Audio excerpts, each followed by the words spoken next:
When I saw it, I fell in love with it immediately. It's the biggest car in its class, interior-wise. The new Accord is a sportier feel. You just stop, and you said it goes into drive immediately. It illuminates what gear it's in. To have a few different looks. You have some warnings when you start approaching. This is great for backing it into the garage. Just as we're ready to back up, we have somebody walking in. Please fasten driver's seat. And it reminds you to put the seatbelt on. I have become so enthralled with the heads-up display, which is an information system for me, without taking my eyes off, putting them down on the dash. It reminds me more of an aircraft cockpit than anything. The integration Apple CarPlay really helps on our long trips. Navigation, of course. All of the other cars in the class, their screen and their controls are much smaller and much more difficult to get to. We've got 2 seat selections. My wife has one of her own, so when she gets ready to drive the car, all she has to do is press her button and it resets to her. Does everything they say it will do. Reliable, it's Honda. I called it my responsible sporty vehicle. Performs beyond anything I expected. A lot quicker because that sport, the 10-speed. I'm in sport mode now. The assembly, the light assembly up here turns red. I'm on the fly and I can change it to a sport feature. We go to the sport mode. And if I need to have a little bit of extra power, you can really hear the gear up, gear down. It can kick in pretty quickly. It's got great acceleration.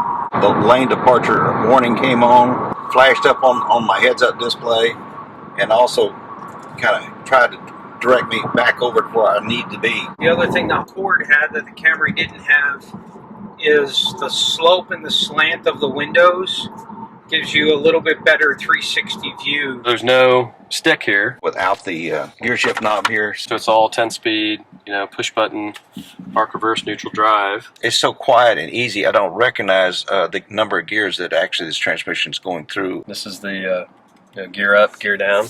We have the dual climate controls. I can make it colder on my side versus my wife's side. The adaptive cruise control is the coolest thing ever.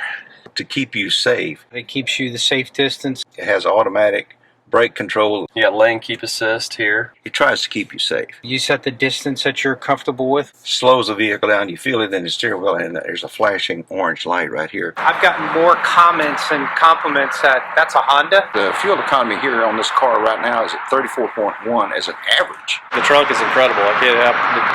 I can fit all my baseball gear and stuff in there. And you increase the overall, it goes into the cabin. So you have a pass-through. So the other seat tilts down as well. You have enough room to have comfort in passengers even on long trips. Fortunately, Honda is a very economically priced car, so I just got everything they have.